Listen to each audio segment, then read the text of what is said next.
지난 한 주간 잘 지내셨습니까? 우리 지난주에 혹시 우리가 나눴던 말씀이 기억이 나십니까? 네, 기억이 원래 잘 안 나는 게 사실이죠. 네, 우리 중심을 보시는 하나님이라는 제목으로 말씀을 나눴던 우리 기억이 있습니다. 하나님께서는 우리의 외형이 아니라 우리의 중심을 보신다라는 것, 우리가 이스라엘 백성들의 모습과 사무엘의 모습을 통하여서 또 그들을 보시는 하나님의 모습을 통하여서 알게 되었던 것이죠. 우리는 우리의 모습이 때로는 세상 사람들의 기준에 부합하지 못하여서 좌절되고 절망하고 부끄럽고 힘이 들 때가 참 많이 있습니다. 하지만 우리가 믿음으로 정직하게 살아간다면 우리의 외형이 아니라 우리의 중심을 보시는 하나님이 계시기 때문에 우리는 실패하지 않을 수 있고 좌절하지 않을 수 있고 절망하지 않을 수 있는 것입니다. 하나님 앞에서 늘 부끄럽지 않는 믿음의 걸음, 우리의 중심을 아름답게 가꾸어 살아가는 저와 여러분들의 모습이 되기를 주님의 이름으로 축복합니다. 우리 청소년들에게 인기 있는 직업 중에 여러분 유튜버라는 직업이 있습니다. 들어보셨죠? 요즘에 워낙 많이 시청하다 보니까 잘 알 겁니다. 자, 그렇다면 유튜버가 되려면 어떻게 해야 되겠습니까? 조금은 재능이 있어야 됩니다. 어떤 사람들은 잘 먹습니다. 어떤 사람들은 무언가 꾸미는 걸 참 좋아하여서 남들에게 이렇게 꾸미면 이쁘게 꾸밀 수 있습니다 라고 알려주기도 합니다. 어떤 사람들은 가장 웃긴 영상들을 촬영하여서 많은 사람들이 관심을 갖게 하기도 하고, 어떤 사람들은 어린 아이들 경우겠죠, 게임을 엄청 잘해서 다른 사람들이 그 게임을 보면서 어떻게 이렇게 잘할 수 있지 하면서 구경하도록 만들기도 합니다. 또 어떤 사람들은 스포츠 경기를 나중에 어떻게 이 경기가 진행됐으며 이 경기의 핵심이 무엇인지를 알려주므로 그 스포츠 경기를 볼 수 있는 눈을 그렇게 알게 하는 작업도 그렇게 합니다. 이러한 재능들이 있어야 유튜버가 되는 것 같습니다. 그런데 이러한 재능만 있다고 해서 유튜버가 되는 것은 아닙니다. 콘텐츠를 구성할 수 있는 기획력도 있어야 되고, 자신들이 말하고자 하는 바를 잘 표현할 수 있는 끼도 있어야 합니다. 보기 좋은 영상을 만들 수 있는 편집 능력도 있어야만 유튜버를 할 수 있는 것이죠. 이러한 다양한 능력들이 있어야만 유튜버를 할 수 있는 것 같습니다. 그러한 측면에서 저는 유튜버를 하면 안 될 것 같습니다. 참 쉽지 않은 길인 것 같습니다. 자, 그렇다면 우리의 인생에 있어서 가장 중요한 것, 필요한 것은 무엇이겠습니까? 우리가 쉽게 생각해 보자면 개인의 능력이 필요하겠다, 사람을 이끄는 리더십이 필요하겠다, 경제력이 필요하겠다, 또 사람들이 좋아할 만한 외모를 가지는 것도 참 중요하겠다라는 생각이 들 수도 있을 겁니다. 자, 오늘 설교 본문을 보시면 전쟁의 상황을 기록하고 있는 것을 보게 됩니다. 본문에 나오는 전쟁이 우리의 인생이라고 한번 생각해 봅시다. 우리는 무엇을 의지해야만 그 인생이라는 전쟁에서 승리할 수 있겠습니까? 오늘 본문에 보시면 다양한 사람들이 등장하는데 그 사람들은 저마다 무언가를 의지하고 무언가를 믿고 살아가고 있습니다.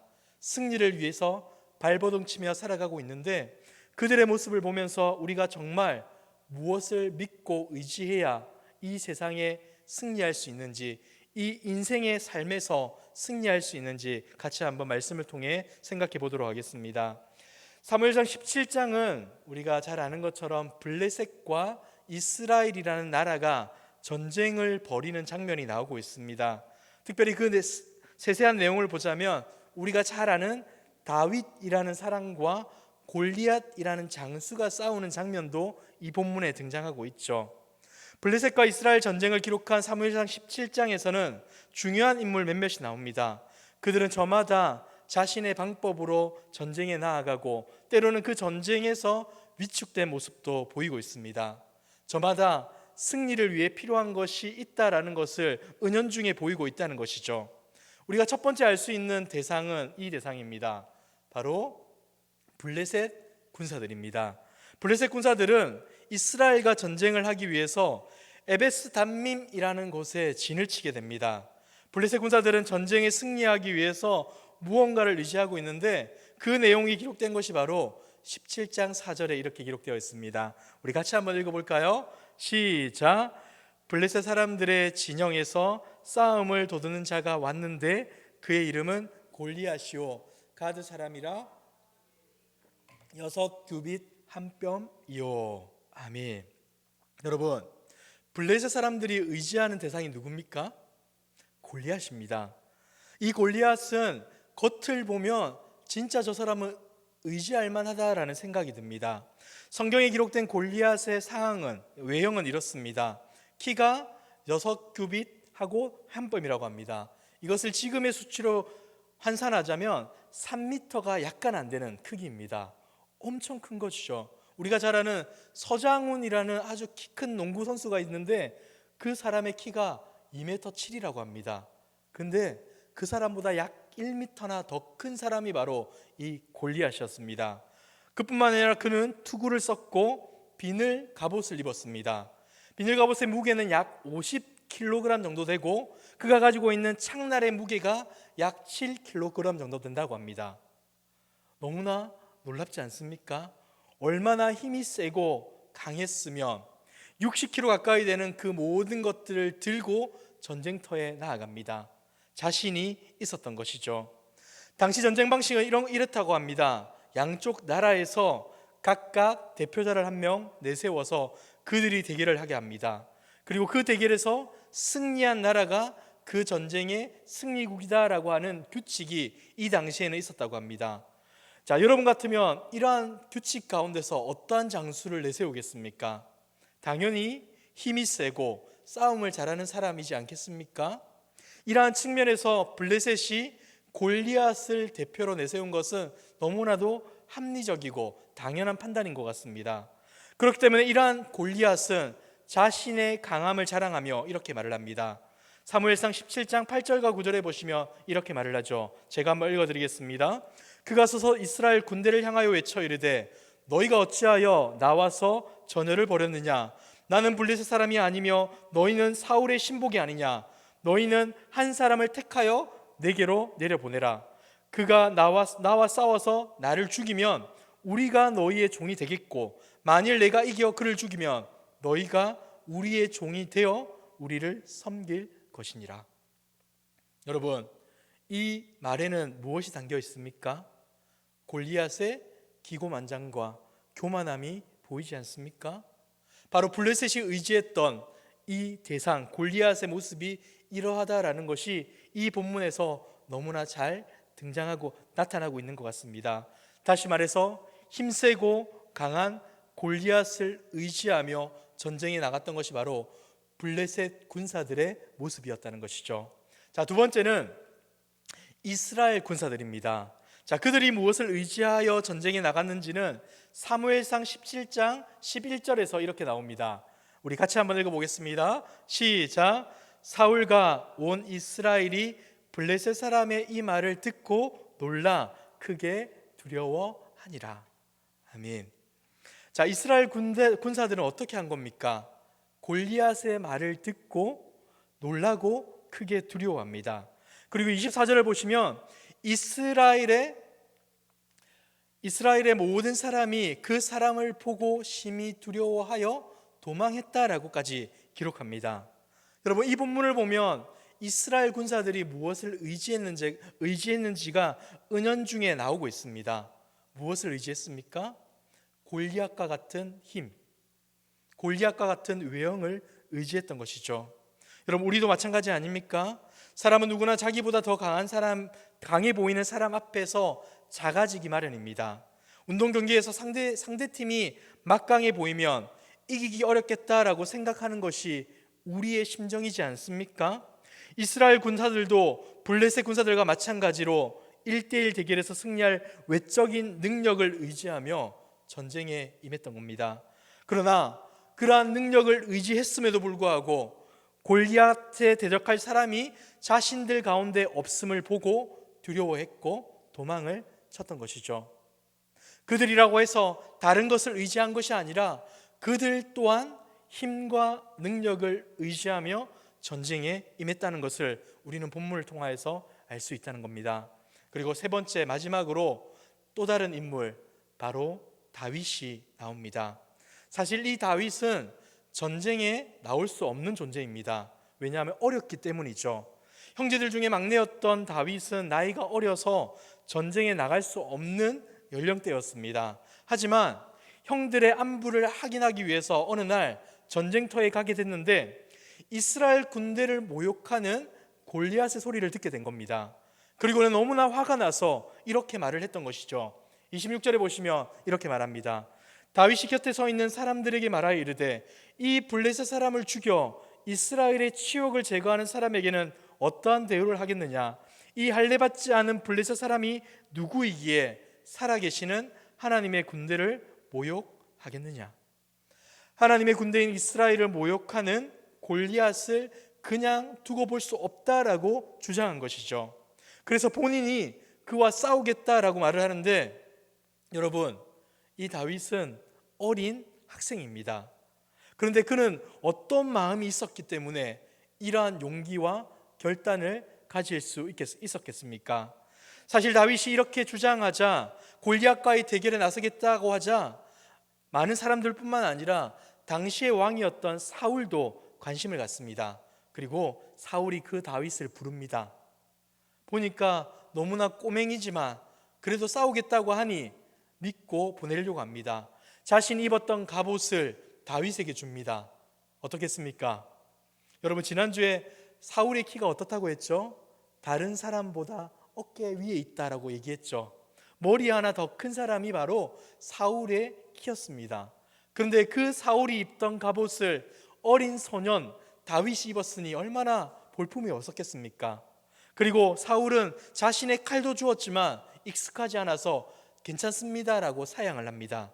그리고는 결국 다윗은 자기가 양을 칠 때 사용했던 돌팔매를 사용하여서 그 돌을 가지고 골리앗에게로 나아갑니다. 여러분, 그렇다면 여기서 다윗은 무엇을 의지하고 골리앗 앞에 나아간 거겠습니까? 외형적으로 볼 때는 창과 칼이 아니라 돌을 의지하는 것 아닌가라는 생각이 듭니다. 하지만 그렇지가 않습니다. 다윗이 의지했던 것은 따로 있었습니다. 45절에 보면 이러한 말씀이 있죠.